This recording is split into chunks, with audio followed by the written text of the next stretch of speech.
Stark contrast of moods as Everton host Manchester United in Saturday's early game. David Moyes has led the Toffees to 4 wins from their last 5 games, while Ruben Amorim can't get his players to adapt to his system.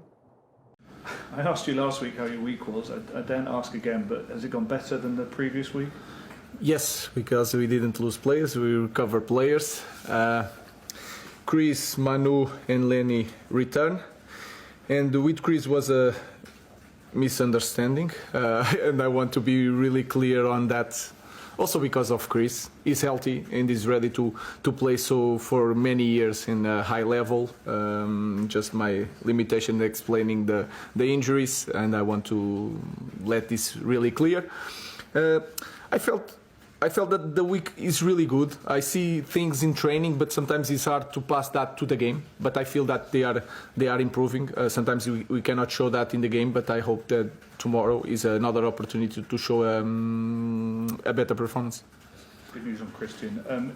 In terms of the others, when are you expecting bodies back? Because the fixture list is going to get very busy. It's hard to know. It's hard to know. Ahmad is for a long time. I think Moyes continue to make his recover. Luke continue to make this recover. I don't have a day. Toby seems to be the closest one, but not now. So Kobe is recovering. I don't know. We have to adapt to use the players that we have for the schedule. What about the goalkeeping situation? Altai is making the recover. Tom is making the recover. We don't have a day, but they are recovering. Everton have been revitalised under David Moyes. I think it's 4 wins from 5 in the Premier League. What makes them so difficult now compared to just a few weeks ago? Just the confidence. The way they play, they believe it a lot. They are winning games. They are being really competitive. So it's an amazing job by David Moyes to recover the team, and you feel it. And when you watch the game, you feel it that the confidence and the belief are there. So it's going to be a really hard game. He obviously had a difficult time here as a manager, more than a decade ago, and every other manager since then has found it quite difficult. Does it show that it's almost an impossible job, your job? No, it showed that it's a difficult job, and again we have to try to understand the history. This club had a figure that is you cannot replace, and in Sir Alex Ferguson, and then it's a hard job to do it because everything was connected with one person, and when that person leaves, it's really hard. But like I said, he's doing an amazing job. He did an amazing job with West Ham, so it's that kind of coach that is really hard to win games. Good afternoon. You've got Sociedad in the European draw. You've got Fulham to come up in the FA Cup. How important is it for you that you win a trophy this season now to rescue what's been a really disappointing and frustrating season? I just want to win Everton, to be really, really clear on that. I think we are in a difficult situation in Premier League. We have a lot of issues to solve in every game. And if you see our performance, if I'm focused on a game against Real Sociedad and thinking about trophies in the moment, I think is not the right way to do my job in the moment. So I just focus and I just want to win against Everton. The team have had a bonding session by all accounts this week. Have you seen evidence of that? Do they feel a little bit more together this week? For me, it's more important in training. And what I see in training is that they are improving. They are creating relationship. Even the sound of the training is different.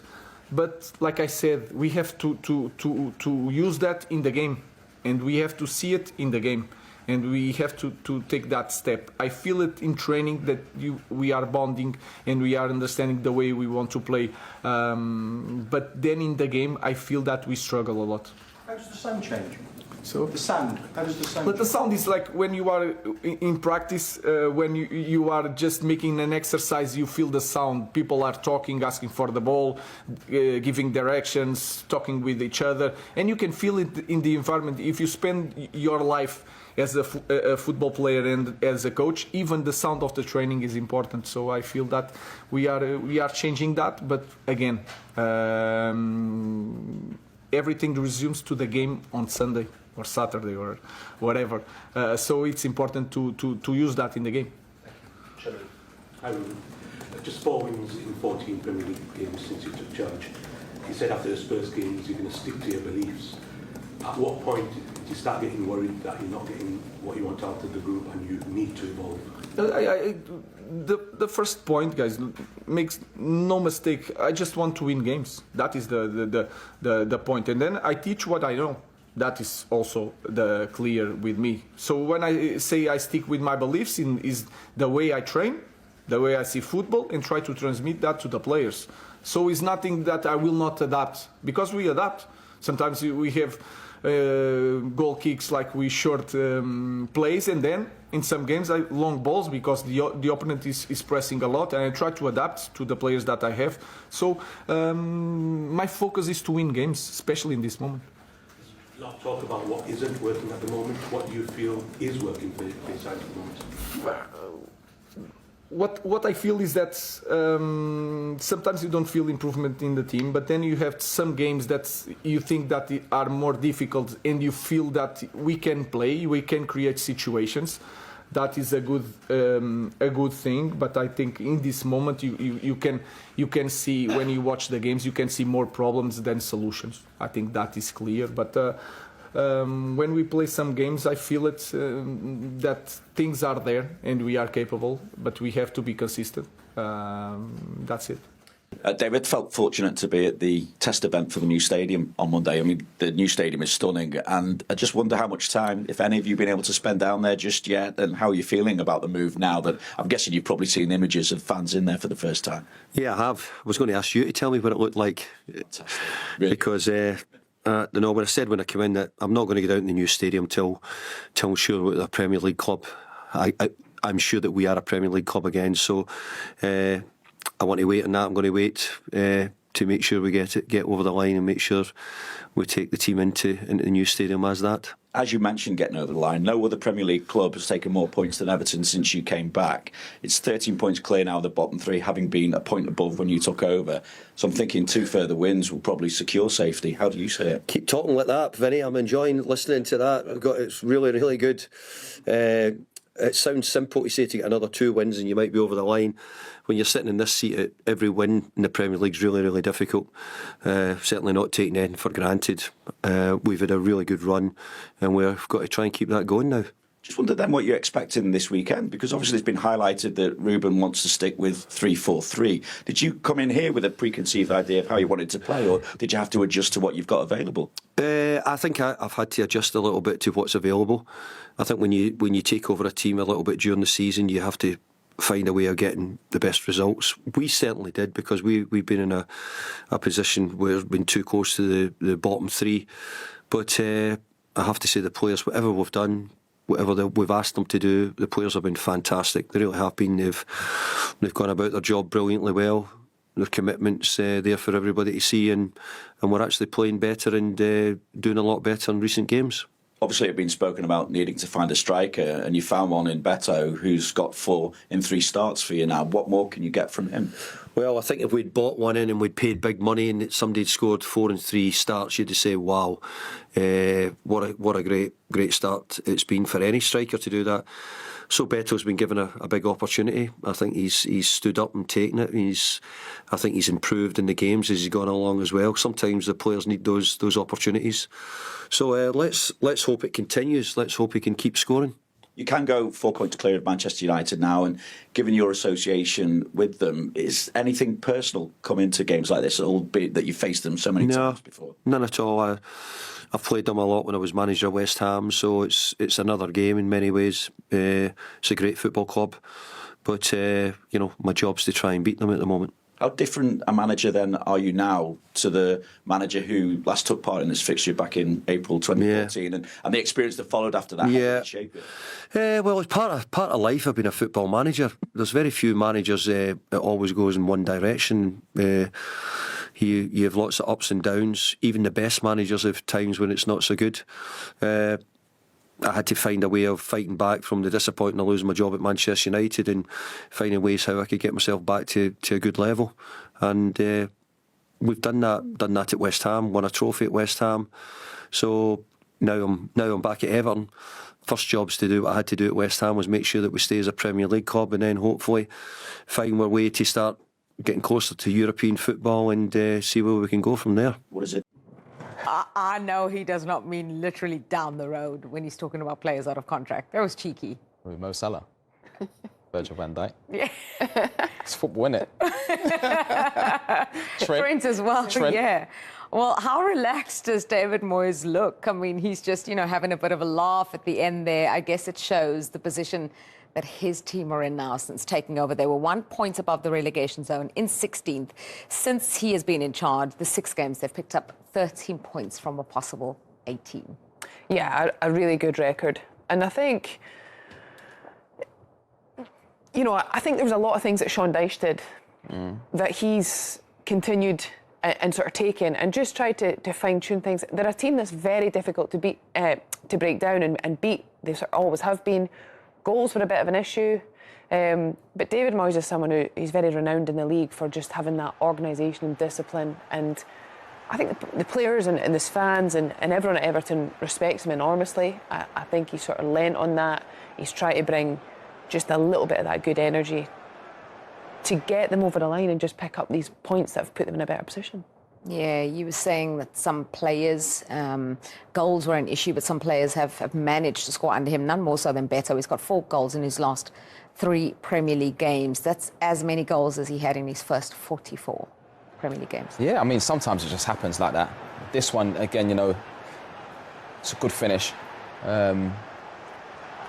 And sometimes he deserves a lot of credit because when you come into the team and you've had long periods without scoring and you come to the team and you're not confident, and as a forward you need rhythm. But when you see some of the finishes, he looks like someone that's been scoring all season. And he's scoring big goals as well. When you need it at this stage of the season, where it matters, the second part of the season.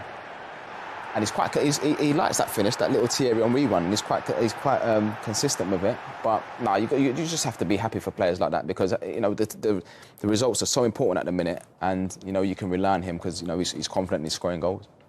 Yeah, contrastingly, Everton changing manager midway, Manchester United also changing manager midway. It's gone very differently for them. They're struggling. I asked you earlier on about the relegation problem and who's out of it, who's safe, who's still in the fight. I said, surely Manchester United are fine. What do you think? Yeah, there's a buffer. I think 12 points separate them and the teams in the relegation zone currently, but I wouldn't consider them completely safe. I think we've seen crazier things happen in the Premier League over the years, but I find what's more worrying is just when you watch them play, that they're not particularly enjoyable to watch. There's a lot of teams in the Premier League, they've got their style and you actually enjoy watching them. Manchester United, you don't really know what you're going to get or what to expect. And it's concerning. I still think there's probably a little longer for them to go in this period of just this run of form that they're in. This obviously was the Wolves game where that was the second goal that ended up killing the game, but there's been too many of these performances when they've let teams score, they've not been clinical, they've not kept the ball out their own net. There seems to be a lack of quality though. Yeah. When you look at the players that have left, even going back to like the Pogbas and obviously Ronaldo came back and Rashford more recently, Sancho, these are top players. And it just seems to be a lack of quality. Even there, it's too easy, no organisation. Teams like Crystal Palace who in the season struggled in that. Even the other teams that have struggled, you go to Old Trafford now, you think... Teams relish it. Yeah, we relish it. We look forward to this one because this is where we get our points. I remember being a young kid. I think it was 2000, 2001 season, standing down the tunnel, looking to my right-hand side and seeing the players there, and it's just like, this is going to be tough. You have to stay in the game. And now to talk about Man United like being safe, it's just like it's crazy to be honest. But yeah, the manager's got some job in his hands in that because I just don't believe the quality is there. Yeah, they lost against your former team Spurs at the last time out. Think about the bench for Manchester United. I think Victor Lindelof was the only player over 19 years old on the bench. Only one other player had Premier League experience, that was Aiden Heaven, and not at Manchester United. It's so different. It is different, but years ago, that class of 92, was it? Beckham, Scholes, Neville's, and you like to think at some stage these players will come through and become great players for Man United, but it's so difficult for young players to come to the team when the team's not doing well. And actually, they probably would have done better playing some of the younger players. Just a little bit more energy, something to prove. They had chances against Tottenham. You know, Garnacho had a great chance, just wasteful. But like I said, I just don't believe there's that, especially in the top end of the pitch, there's that quality there. Yeah, so it's Manchester United against their former manager, David Moyes, leading Everton. Can't wait to hear your predictions for that one. Accusation that's being levelled at Manchester United that maybe the culture within the club is not where it should be, that there are players who need to go. It's already started on this, Ruben Amorim, that kind of, you know, Marcus Rashford has gone, looks Anthony's on his way out, that there are players who need to go before they can start again. Yeah, and I think Ruben Amorim is pretty obvious. He wanted to come in the summer. He didn't want to come yet. But I think, for me, he is the right person for the job. I like the way he's managed all of the situations, you know, with the Rashford situation, Garnacho, you know, when he left them out of the Manchester derby, and then look what happened. Garnacho kind of pushed on from that. You know, it's not easy when you're left out of a squad. But I think, I said it as soon as Ruben Amorim took over, I said there's still about 70% of these players that are not good enough to play for Manchester United. And that's the reality. Individually, they are not. You know, Anthony now's gone over to Real Betis, and there's this, like, feeling that when players leave Manchester United, they seem to excel in other places. But I think that runs its course in the end, because Ruben Amorim, Anthony was still part of his squad up until the weekend before he left. So he still wanted to play him. Casemiro played yesterday. But for me, the thing that typifies where Manchester United are at right now, 8 of the 9 subs yesterday hadn't played a minute for Manchester United. Lindelof was the only player that had. That was on the subs bench. And those were the players at Ruben Amorim's disposal. Now, I like the fact there's young players coming through, but Casemiro hadn't played a game since December. You know, he hasn't played, and he's having to start. And there were a few injuries in the squad. But you look at the 11 that was out there, like, I'm surprised Tottenham should be really turning us over by way more than that, because Bruno Fernandes is really the only player that I think is at that elite level. And again, I thought Onana was at fault for the goal. I really do. I don't think you parry the ball out into Maddison's path. So there's a lot of problems at Man United, and I think Ruben is the right person for the job, but I think it's going to take a long time for him to be able to implement what he's trying to do. Going back to the game plan, should I come up for air yet? No, going back to the game plan, you know what I'm like with Man United. Going back to the game plan you were talking about, you know, about him being stubborn in what he's trying to do. I think it comes to a point, Ahmad's now out injured, Agate's out, Kobbie Mainoo, who wasn't really playing under Ruben anyway. Like, you have to be adaptable, because if it's a definition of insanity, isn't it? Expecting to repeat the same things, different results, it's not going to happen. So I think this time next year, if Ruben Amorim is in the same position, then people will start asking questions, because when Ruben Van Nistelrooy took over in those 5 games, I know it was only 5 games, and I'm not saying Ruben Van Nistelrooy should have kept the job. Look what happened. You know, there was a tune out of the players. What I'm seeing now, I don't see progress. I'm not seeing progress, but I don't think that's down to the manager. I think it's down to the lack of quality in the team. Look at Garnacho yesterday. I love Garnacho, right? In front of the goal, 7 yards out, leans back over the bar. Now, I've missed sitters. We all have. Maybe you haven't, Bentley, but I have. It happens. But those are the standards that are required at Manchester United. Man United, Xerxes and Højlund starting. Like, come on, guys. This is Manchester United. But as we've said, that, you know, there's not... I mean, they may well be good squad players for Manchester United, but they didn't have a squad yesterday. No, And as but 70 mil for, like, Højlund. Like, Man United are paying all this money for these players that nobody else was even going I think for. you're right. I think it's a perfect storm at Man United, because recruitment's been poor at Man United for quite some time. I've been on here making a point before, for example, Højlund, if you look at the money spent on him, he should have been at a mid-ranking side before he went to Manchester United. He was not a Manchester United striker by any stretch of the imagination. I go back, you mentioned Robbie Keane. He was a promising talent. He was a promising talent. I remember when Robbie Keane was scoring goals for Wolves, and Wolves wanted £6 million for him, and Sir Alex said, I'll give you £600,000 and put him in the reserves. And he was scoring goals for fun at the time. He's an exceptional talent. Højlund justify that level of expenditure, but there have been so many players that United have brought in at that level, Anthony being one of them. Mason Mount. Mason Mount was another. I mean, there are so many players that were good, but not great players, and a club the size of Manchester United should command the very best. I'm a little bit uneasy about Amorim, because I've been on here, I was shouting from the rooftops about him when he arrived. He's a fantastic communicator. But I agree with Leanne, you have to be adaptable. And I look at the way he wants to play, and it is the definition of insanity. He just wants to shoehorn players into a system which has left them utterly beatable at Old Trafford. I think it's 6 defeats in the last 7. And away from home, they're not much better either.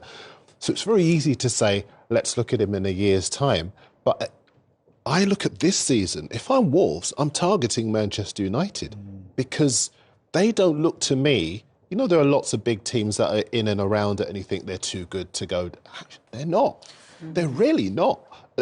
If they continue on this downward trajectory, where are they going to get the wins from? They, even when they played Leicester, so Manchester United have lost 12 games of their 25 this season.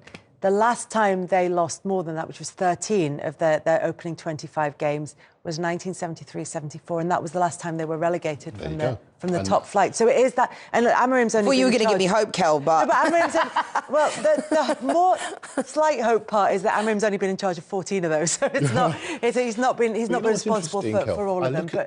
We're not on the way in. I was looking at some of the clubs around Europe that have sacked managers after a short period of time. Ramos, for example, lasted 6 games at Real Madrid. Camacho probably lasted 6 months. Rafa Benitez, 6 months. Inter Milan sacked Lopetegui as well. Barcelona have had 5 managers in the last 5 years. Sometimes when it's just not working, it's just not working. And I for the first time, I'm starting to worry about whether it's working because United do not have the luxury of saying, we'll write this season off and we'll go for next season. Even if they do well in the Europa League, if they get sucked into what's going on at the bottom of the Premier League, that could be catastrophic for them. And I couldn't sit here. I want to sit here and say the easy thing. They're Man United, they're too good. Could I really do that? Is there a side that you would put your mortgage on? Don't put your mortgage on. Everton, Ipswich, Leicester. In their next few games, Manchester United, there they are, Everton, Ipswich, Leicester in there. They've got teams that are. It's hard to know where the wins are going to come from, though, because I'm telling you now, they are not beating Everton for a start, right? They're not beating. Ipswich are well organised, disciplined, everything that Manchester United are not. Fulham, right? They played them at home. Now, at home, their home record is horrendous. The demand on them is to come out and play, and good teams who are well organised, and Fulham will be looking to get one over on United because they beat them at their place. They get into the space that they leave in behind, and they find those weaknesses in the United side that so many teams have been able to take advantage of. I do not look at that list and see 3 consecutive teams at Manchester. Even Leicester really, to be fair, in the Cup, outplayed them. It worked for an offside goal from Harry Maguire a couple of weeks ago, which kind of bailed them out a little bit. But the thing is, though, we can't keep sacking... Man United can't keep sacking the manager. It comes down to why the manager's been appointed, doesn't it? So if the manager is there with the realisation that there's going to be a rebuild that will take 18 months... Longer than that, Kel, I think, because based upon the players that Manchester United have are not good enough. How many of those Man United players would get in top 6 teams in the Premier League, apart from Bruno Fernandes? No, but it's possible for a manager to go into a football club. You look at David Moyes. He's gone in there, and in 5 matches, he's got them playing good football, defending as a team, scoring goals from open play. If you're a good coach, you can have an instant impact on a group of players. They might not be your players. And as you rightly said, if you're... Listen, I have Liverpool sympathies. Thank goodness Amorim didn't go there because I love principle. Yeah, you know me. I'm someone, I stand on principle. You're a principled man. Principled man, absolutely. Tune in next week. But sometimes you have to be a pragmatist. And under Van Nistelrooy, they played with a 4. They got a few results. They got the points that they needed to get. Amorim will not. He softened it a bit, but ultimately he will not change. Is that going to cost United? He just, honestly, though, he doesn't... For me, I come from a place where I have to be optimistic to a certain degree because this whole thing at Manchester United has been going on for so long. When Sir Jim Ratcliffe and Ineos took over, everybody was excited. That doesn't seem to be working out, to be honest. Making more redundancies. Exactly, and making ticket prices higher for the fans. But I think I come from a place now that it almost has to get worse to get better. That's my stance on it. How much worse, Leanne? Because it can't get any worse, Darren. You can't get to the bottom. Exactly. But it can't get any worse. But at the same time, the same thing Cristiano Ronaldo has said, same thing Jose Mourinho has said, is what's happening. When a Manchester United manager comes in, when Eric Ten Hag took over, the Harry Maguire situation was going on, the captaincy. I just want a manager to come in and be able to manage Manchester United Football Club so what do you think should happen? How do you arrest this slide? Because it is a slide. They can't win games. They can't keep clean sheets. They're falling down the table like a stone. What would you do? Would you keep him? I would. I would keep him at least till the summer and let him have a window of actually being able to spend. You've got like Rashford took so long to get out the door based upon his salary. Same with Mason Mount. They're on like 350 grand a week. But if who else? Making these redundancies and pointing to PSR as one of the main reasons that they're doing them, is there going to be money for Manchester United to spend in the summer without selling players that now look as though they're not the players that Manchester United bought? Yeah. So it might be that there isn't. That's the only optimism I have. But it might be that. It speaks to my concern. Listen, that is the case. That is the case. And Amorim on Friday spoke about the players being responsible. Again, I'm not sure how well advised he was to say it, but he talked about the players being responsible for the redundancies because they have no money. They're losing hundreds of millions of pounds hand over fist. So there is almost an arrogance about the fact that Man United could go to the summer and write this season off and bring in the players that are going to enable him to play the way that he wants to play. Where will Manchester United be by then? And that's not just a general sort of almost arbitrary suggestion that they're going to... Because it's a big thing to suggest. And also as well, people always say, sorry, I know a lot of people always talk about, Lam was saying there about players. It's not that easy to just get players out. Because there's going to be players, if I'm a player there sitting in the dressing room, you'd be the same. If I'm on a contract on £200,000 a week and I'm not getting that anywhere else, I'm not going absolutely nowhere. I will just sit there for 2 years and run my contract down. So that's the problem I think Amorim's going to have. I mean, you guys can both speak better to this than me, but... I wasn't on 200 grand a week. Right. Me neither. I don't know how I put out there, but... You were on more. You talked about the bench yesterday. Man United can't afford to be shifting players out the door. The manager's job is to get players on side, not to be... And given that you don't have that goal-scoring capability, you don't have that organisation in defence, how is it that you can just casually... I mean, clearly you can't because of the expenditure, but... I just feel that Man United need a manager who's going to say, yes, I've got my principles, but I've got to make things work.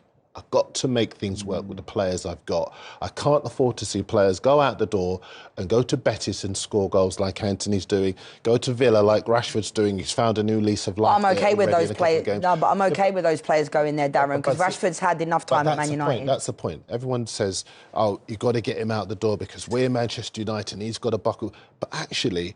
how are you doing now that he's left? He's all right. He's playing with a smile on his face again. You guys are in serious danger of being sucked into a really perilous position. So, again, it speaks to... Look, Man United, they've almost got this kind of... I keep saying arrogance, and maybe it's not a fair word, but there's this feeling that we are Man United, we're going to be all right. And actually, the house is burning. No, I don't think we're going to be all right. I just have to have a little bit of optimism. Because I love the club so much. Yeah. And that's it. You've got to have faith. I'm going to leave now, guys. I didn't realise this show was going to be all about how bad we are. Can I go? Responsible for this. Like I've taken Leanne to a place that we didn't want you to go. Bye, everybody. We will be back in a couple of minutes. We'll be talking all about qualification.